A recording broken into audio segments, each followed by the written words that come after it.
when you're starting your own business, don't reinvent the wheel. Model what's already been done and add your own spin to it. And then don't just model what's been done in a product sense. Find someone who's already doing what you want to do and model these two things about them. Number one.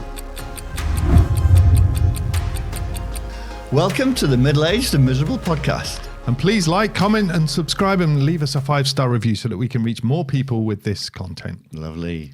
All right, Pat. Okay, Chris. All right. So some people are happy with their lives as they are. They're happy with their current financial situation and their current lifestyle. Right.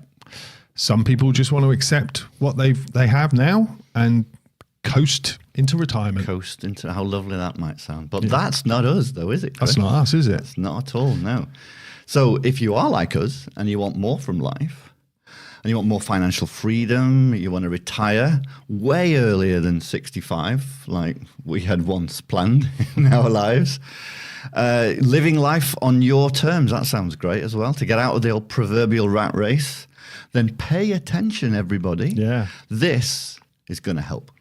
Yeah, because today we are going to be talking about creating a side business. Yes. That's a story close to our hearts, that is, Chris, isn't it? It is, yeah. All right. So about a decade ago now, how time flies, we came to the realization, Chris, that we wanted to retire, first of all, way earlier than 65. Yep. In quite a luxurious lifestyle as well. Why not? We wanted to do more with our lives. And we were aiming high, weren't we, really? We wanted this perfect, idealistic lifestyle that we wanted to lead. Yeah, so we kind of have set some lofty goals. Yeah, we did some lifestyle planning, didn't we? Yeah. And so we realized that we needed to increase our income and ultimately create multiple streams of income.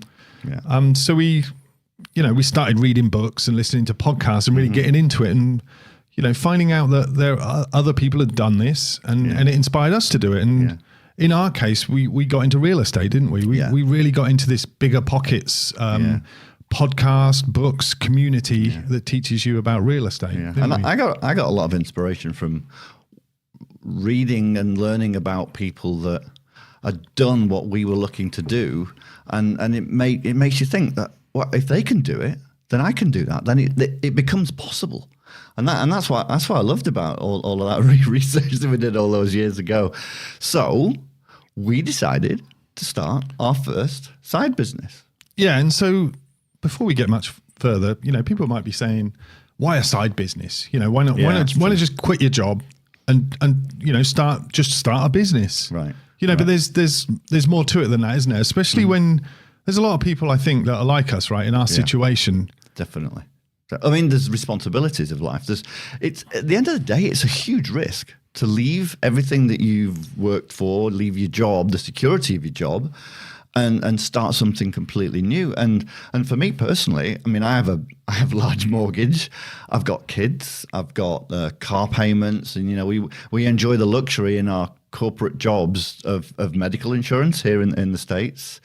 I enjoyed having a day job. I mean, I'm good at it. I like it, and it just felt like it was too big a risk at that time to completely leave it, really, with the amount of responsibilities. It's a hard decision to make, that, really. So we didn't leave it. Yeah. And so, we decided to go the route of continuing to work and at the same time create a side business. And in our case, it was real estate, right. Which is kind of like a tried and tested route, really, isn't it? It's not really creating anything new. It's just kind of following the footsteps of what other people have done. But it's doable. Yeah. Well, that's why we chose it. Right.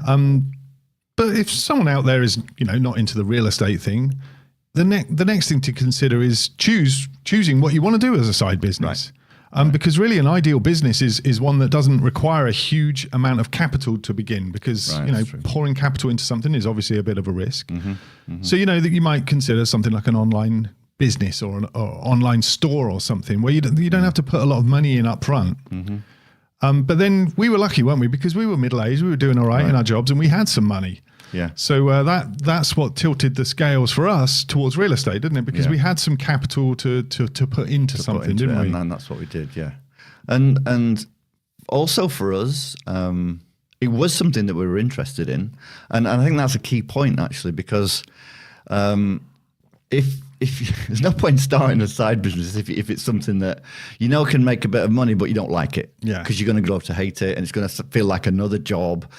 You want to like what we're doing now. In fact, we've moved into as well another business where we're helping people, and that's really, really rewarding as well. You know, but it's important to find something that you love to do.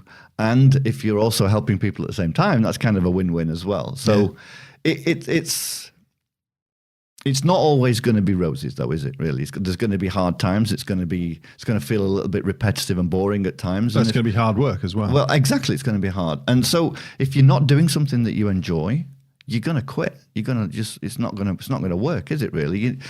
Me personally, because I like what I'm doing, it gets me out of bed early as well. As well, you wake up with energy when you've got something you're passionate about. That's really important. That. Yeah. So how about some business ideas? How about some?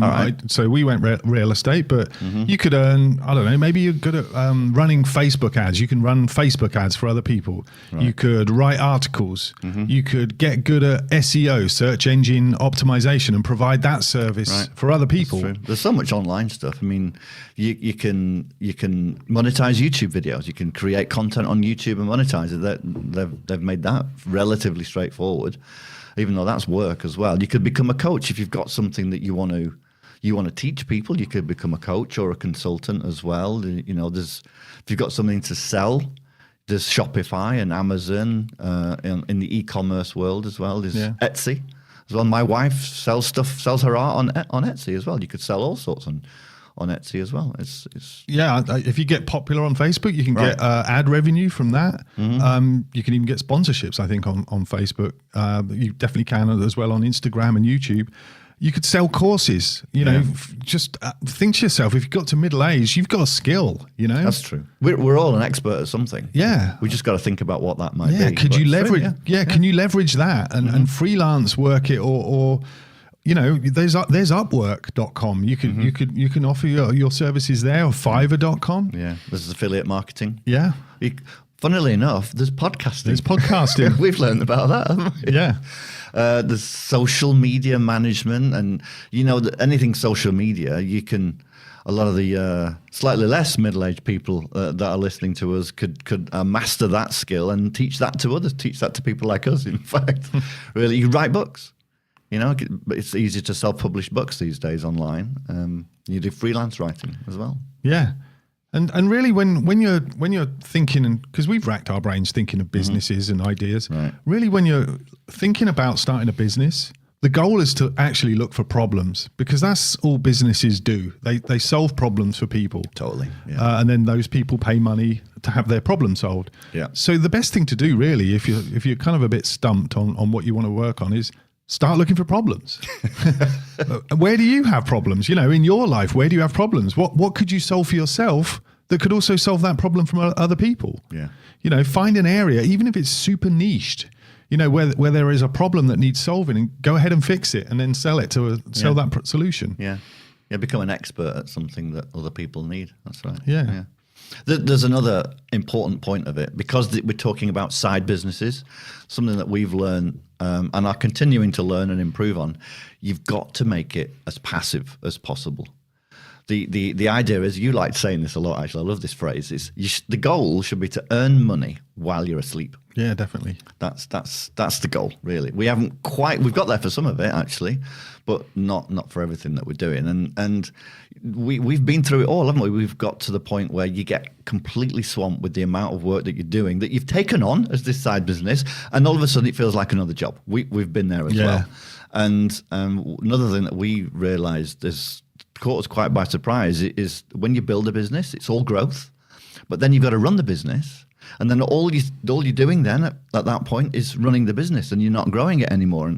And we've neglected to grow companies that way as well. It's not as straightforward as you think, really. Yeah, and there's different tasks to do that you don't really consider. Like I don't know, is this an example in 4-hour work week? I'm not sure, but So there's a book somewhere that talks about a baker. Like a baker, all he wants to do is make his croissants. Yeah. But then he starts his bakery and he's making his croissants. He's getting up early, but then he's got to do all these invoices and all of this paperwork that he didn't ever want to do. Yeah. You know, it all comes with it. So you kind of got to offload some of that, haven't you, Pat? Really, you've got to basically got to delegate. Yeah. Delegate, something that we are getting better at.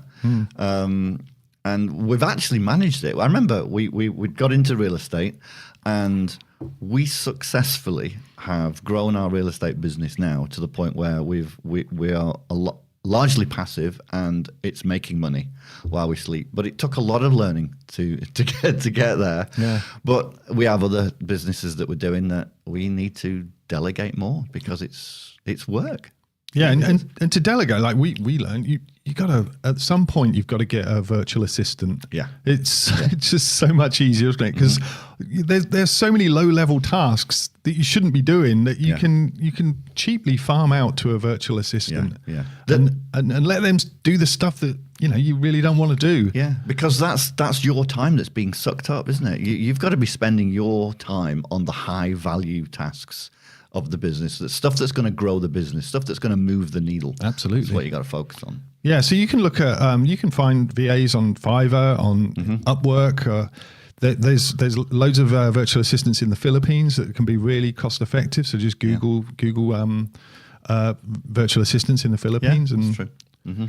Yeah, so well, what else? What else have we got then? Well, something that we can resonate with really is having a business partner. Yeah, that is like the number one piece of advice. If you've got somebody that you want to go into business with and trust, it is to get a business partner. And it's not like your immediate thought was, okay, well, I want to do it all myself because I don't want to give up half my profits or anything like that. It's not.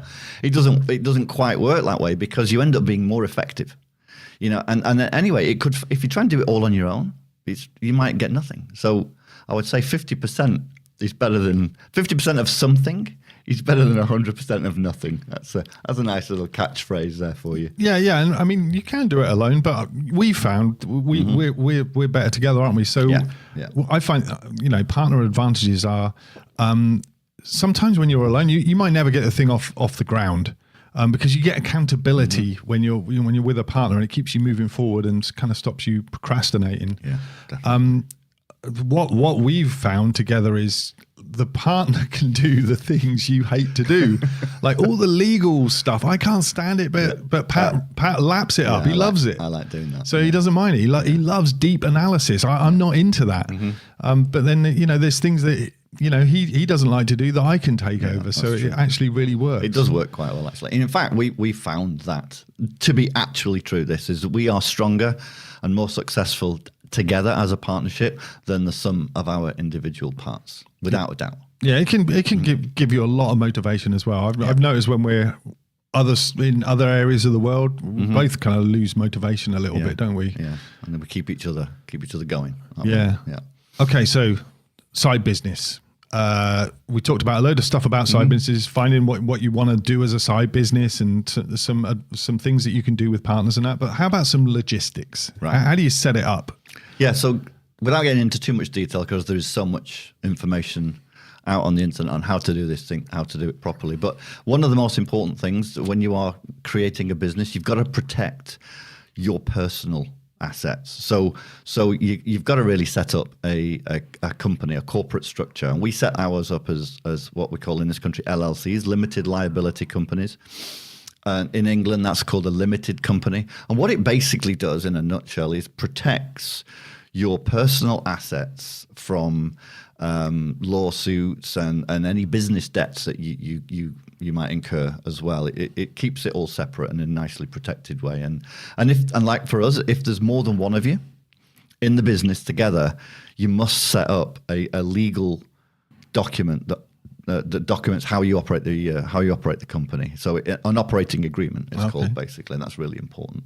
And you can do that with like online services. Either get a lawyer yourself if you happen to know a lawyer, or use like Nolo, or we use Nolo to set ours up, or LegalZoom's another one as well. But you just Google it. And then there's the obvious stuff like get licenses and permits and do stuff legally in wherever you are living. But you've got to And tax as well. Let's not forget that. All right, actually, tax ID. that's a good point. Let's talk about taxes. So one thing, we talked about why a side business. Like one of the great things about having a side business is that you can lower your taxes, even though you're still working. Oh yeah, that's true. Your side business helps you lower your earnings, and that's because you can write off office furniture. Suddenly, anything you buy for your office can be written off. If you buy a new chair or a new desk or a computer or something, a portion of your household bills can be, if you're working at home, can be written off. Yeah, because part of your house is your office, isn't it? Yeah, exactly. Yeah. Mileage on your car. You have to go to, I don't know, Office Depot or something. Right. Are they even still open? I don't know. Anyway, so if you got to get stationery, supplies, whatever, mileage on your car, if you have to visit clients or all of that stuff. And then on your tax return, your LLC will create what's called a K1 form, which is the what's happened with the company that year. For us in real estate, this can often show a loss. Yeah. And then this K1 form passes down into your personal tax return. Yeah. And for us, the net result of this is that we get a loss on that K1, and then it drops. It drops our taxable income. Yeah, but that loss is what they call a paper loss. And we have an accountant that does all that stuff for us as well. But it's the advantage of being in real estate. There's a lot of this depreciation, and won't go into details about that. But it creates this paper loss that basically flows right through to your personal taxes, and you end up with less tax. Yeah. And also perfectly legal. Yeah, and having written off all of your furniture and all of that and mileage and stuff. There you go. Yeah. All right, so that was a bit of a side note. So what else? It's going to take a lot of work to do this side business. It is. So how, when are we going to do all this work? Yeah, that's another thing that is a challenge to starting a side business. You've got to be productive. Obviously, this isn't going to happen on its own. You've got to do the work, and to do that, you've got to structure your day. You can't get away with just doing it when you've got time here and there. You've got to allocate time in your day, and we've talked about this in previous podcasts. To get stuff done is early in the morning, so we'll get up early in the morning when we're not working out, do it then. You've got to structure your time, your business time, around your day. We do what we call work before work. So there's sometimes you'll spend an hour on our business before work, and then after work as well. Yeah, you got to be consistent, haven't you? Yeah. So it might mean you got to get up earlier. You got a time block. You got to allocate time maybe at the weekends, as long as it doesn't get in the way of family time too much. But just be disciplined with it, disciplined and consistent. I read a book once when I was writing a book. I read a book on writing a book, and I remember there's a great quote in there. It said, "Write like it's your job." Like, just take it that's part of your job. We've all got stuff that we do in our jobs that we just do every day. Yeah. Just do an hour on your business every day. Just get in that habit. You've got to keep chipping away at it, because the more work, obviously, the more work you put in, the more results you're going to get out of it as well. And in fact, if it's something, which it should be, something that you enjoy doing, it won't actually feel like work. It'll almost feel like you're doing your hobby, or you're doing something genuinely for yourself that is really rewarding and fulfilling. So it won't feel like a job that way anyway. So and also you can some part of it is like learning stuff. So do that when you're commuting or exercising, double up on stuff. Yeah. All right. So I don't know. I think you need to get some help, because we did this, didn't we, at the start, Pat? We were getting into real estate, and we wanted to meet people and stuff, didn't we? Just to find like-minded people and people that had done it before. Yeah. So it's a bit of deer in headlights at first, isn't it? We didn't know what to do. Went to a few meetups, and it was well out of our comfort zone, But we would go up to people, because they would do mixers and stuff, icebreaker. They call it an icebreaker, don't they? Thing. You get there as an icebreaker, go up to 3 people. It was really getting out of your comfort zone. But we met a lot of people in real estate doing that, didn't we? Definitely. So that's a goal that you should have, is join online groups, go to meetups, and just meet others that are doing the same thing that you want to do. Yeah. And if you can, get a mentor. That's a good one. I've got one for coaching, because I'm a coach, and I have this mentor, and it helps massively. And here's another thing. When you're starting your own business, don't reinvent the wheel. Model what's already been done and add your own spin to it. And then don't just model what's been done in a product sense. Find someone who's already doing what you want to do, and model these 2 things about them. Number 1, their beliefs. What do they believe? And, you know, can you get to the same place as them to create the same result as them? You know, how are their beliefs different from you? And number two, how do they think? You know, really get into the mindset of how they have got to where they've got, because you need both of those things to do what they've done. I love that one, because it reveals to you the mindset that you need yourself to be able to do what they do. Yeah, and maybe that mindset is so resolute that failure is not an option, you know, or it could be something like that. How do they what meaning do they give a rejection? Is it just water off a duck's back? Do they just keep going regardless? You know, that if they think like that, then you've got to think like that. You got to model that. Yeah, you got to model how they react and how they think. Yeah, there's more stuff associated with running a business as well, starting a business. You've got to learn stuff. I mean, there's a huge learning curve to go up, and like we thought at first, it's like we don't know anything how to run a business. We don't know what to do. So that just simply meant that we don't know something and we have to learn it. So it's not a roadblock. It's just something that we needed to change. Yeah, so we learned it. You don't know something. So we start listening to podcasts, great podcasts like this podcast. Great podcasts. You read books. We used to go meet people for coffee, didn't we? Yeah, we did a lot. Yeah. Yeah. So there's a lot of stuff you can do to learn.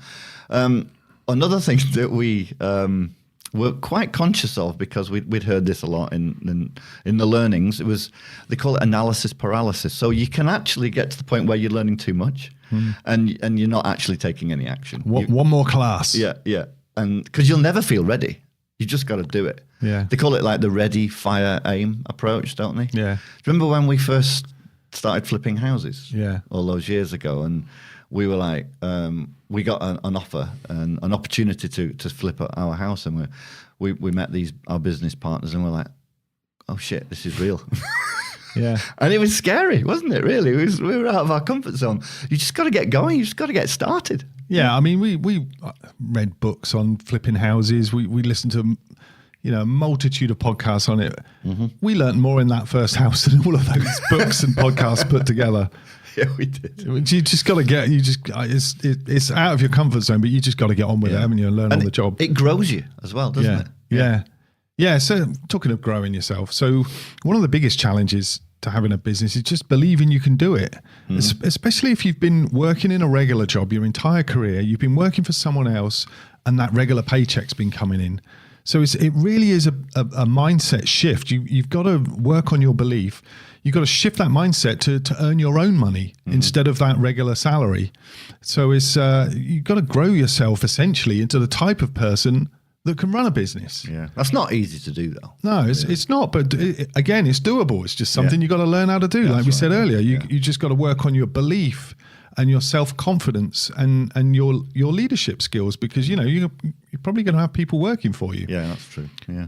So there's all of that. You've got to grow yourself, but there's still, I know what this is like because we've been through it. There's this niggling feeling, what if it fails? Yeah, we all ask ourselves that. Yeah. Well, I'm going to tell you a little secret. It will.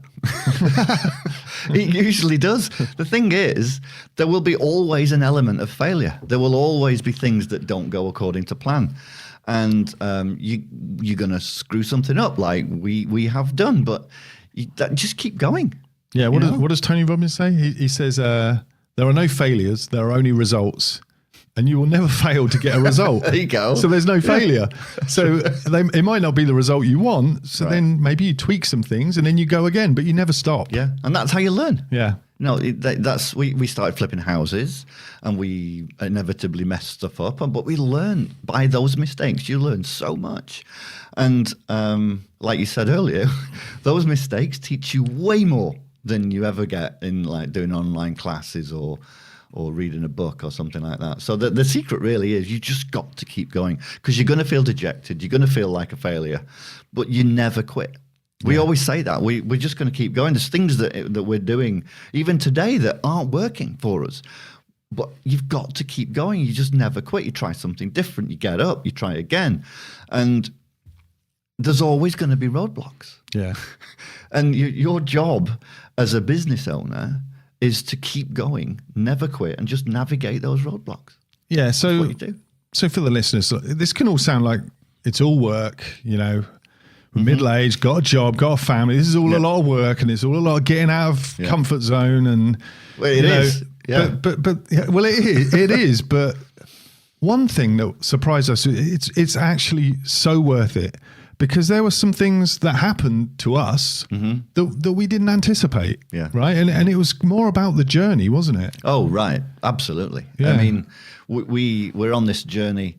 We're building a business, growing a business, starting a new business, and you put these goals in place, and you inevitably you don't hit the goals, or you miss them completely, or it doesn't happen quick enough. Basically, It never happens quick No, enough. it never does, because your goals are always stretch goals, which is good anyway. But we realised it's not about hitting the goals. It's not about winning and achieving that success. It's about the journey. It's how you feel when you're working every single day towards those goals, towards that vision. It's awesome. It's a really good feeling. Yeah, because the path we're on has really given us that common goal and purpose, and that purpose has just made us incredibly happy nearly all the time. We're kind of always just jazzed up about it, aren't we? Yeah. And we would never have had that if we'd have just stayed in the grind, tiptoeing into retirement. No, definitely not. We are right, different people now. Yeah. So, all right, that was. Let's summarize that. right. What we talked about then, Pat. Okay. All right. So starting a side business can and likely will, with the right attitude, accelerate you towards an early retirement. And by doing a side business rather than completely quitting your job and having a complete fundamental shift, it's less of a risky route than completely quitting your job. And it's really important to choose something that you enjoy to do. Yeah, and start looking for problems. And maybe they're problems you encounter, and solve those problems for other people. Right. Set up the business to be as passive as possible, because you don't want to create another job for yourself. Yeah. You've got to learn. You've got to grow into the person that can do this. And obviously the side benefit that we just talked about is you'll feel this huge sense of purpose when you're pushing in the right direction. It'll make you as happier than you would ever dreamt possible, because you're on the path to something great. Yeah, that's right. All right, Chris, it's the after show. It's the after show. Let's talk some differences between the USA and the UK. Okay, then. All right. Have you got something? I've got something. Okay, then. You ready? I am ready. Drinking cultures. Okay, so if for the American people listening, they might not really know that there's a binge drinking culture in Britain. Actually, when I talk about all this, we've been out of the country a long time now, so I presume it's still the same. But there was always a binge drinking culture, and it was because of war curfews, right? Yeah. Because the pubs shut at 11, didn't they? Yeah, for a long time after, and that changed in the 90s or something. Didn't that change they did change it, but it literally created a generation of people that had to drink as much beer in as short a time as possible. So in general, the culture is Brits go out to get drunk and then they go for a curry. Yeah, that's what my father-in-law, my wife being French, my father-in-law obviously being French would he hosted a party once at his house in France, and I invited all my mates over to the house in France. He's got this huge mansion in the French countryside, and he has still to this day talks about how you Brits can drink so much beer in such a short amount of time. He's astonished by it. It really is. I think he filled up 6 giant bin sacks full of empty beer bottles. He still talks about it to this day. Yeah, that's what happens, I guess. I don't know if I should be flattered or ashamed. I don't know. Okay, yeah, so there is that side of it, right? There's this binge drinking culture, but there's also there's drink buying culture in the UK, right? So when we buy a drink, we buy it around. So if me and you, say 4 of us go to the pub, we buy a round. Yeah, we do. Yeah. And there's never an instance where you would go up and get your own. No. You'd buy a round. And so that means, let's explain what that means. Yeah. So you, me, and Dave and Tom will go. I'll go and get the first beer. So I'm buying 4 beers. Yeah. And then we'll drink a beer. It's usually the fastest guy drinks. And then the next person will buy 4. And then the next person will buy 4. And that's how you do it. Yeah, but a key point is when it gets to me, say I'm the 4th person and I don't want one, I'm still getting the round. Yeah, you are. There's no, well, I don't want this one. See you later, guys. I've had 3 free drinks. Oh no, you don't do that. And so you might look at that as I got screwed that time, but that doesn't matter because as we say, it's swings and roundabouts. Yeah. You know, the next time maybe you got screwed. And we don't care about that. But we religiously buy in rounds, don't we? That's it. Yeah, you do. Whereas I'm not sure. I don't think it's as prevalent in the States. I've not experienced that here, no. And here's another weird thing as well. Like it's shocking, not shocking, but it's a surprise when you get to the States and you buy your round and they keep the card and they say keep it open and you're like, keep your tab open. Yeah. Yeah, and like, oh, I'm going to leave my credit card with this guy while I get drunk. It just no, I'm not doing that. No. Yeah, it seems that we just don't do that, do we? No, because then you'd be like, if it was for us in England, no, I'll have it back because I've got 4 more mates that are going to be buying beers. For the next, there's that. Yeah. Night, so. Yeah. So here's another thing that's different. Drink driving culture is different as well. That's what I've noticed. Yes, that's true. Because when we were growing up, certainly. Yeah, I mean, this might have changed. But I don't even drink much. Neither of us drink much anymore. Yeah. But when we were young and we were living in England, people...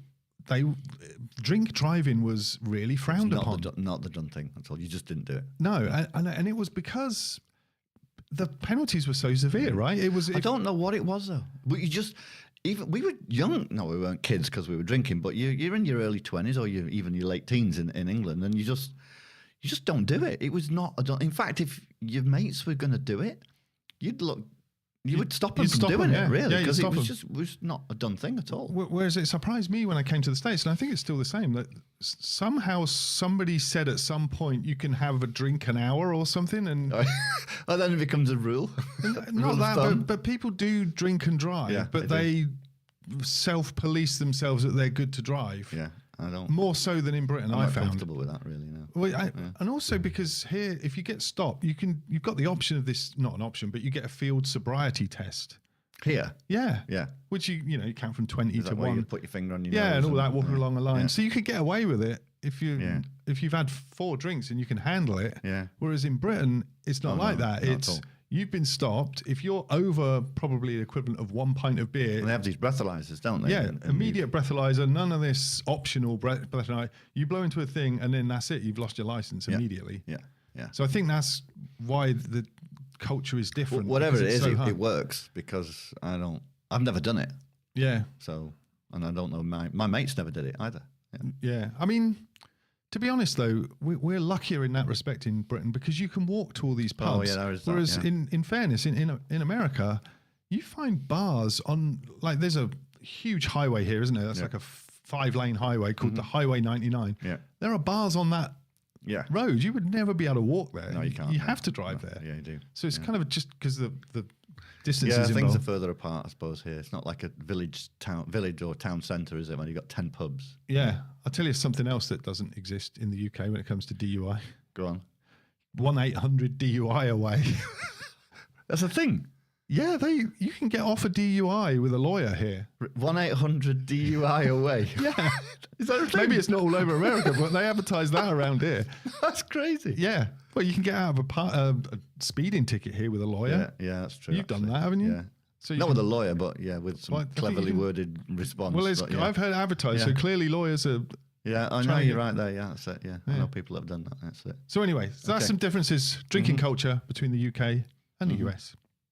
Thanks for tuning in. If you like what you heard, please like and subscribe so you never miss another episode. Also, check out our social media content for more ways to avoid being middle-aged and miserable.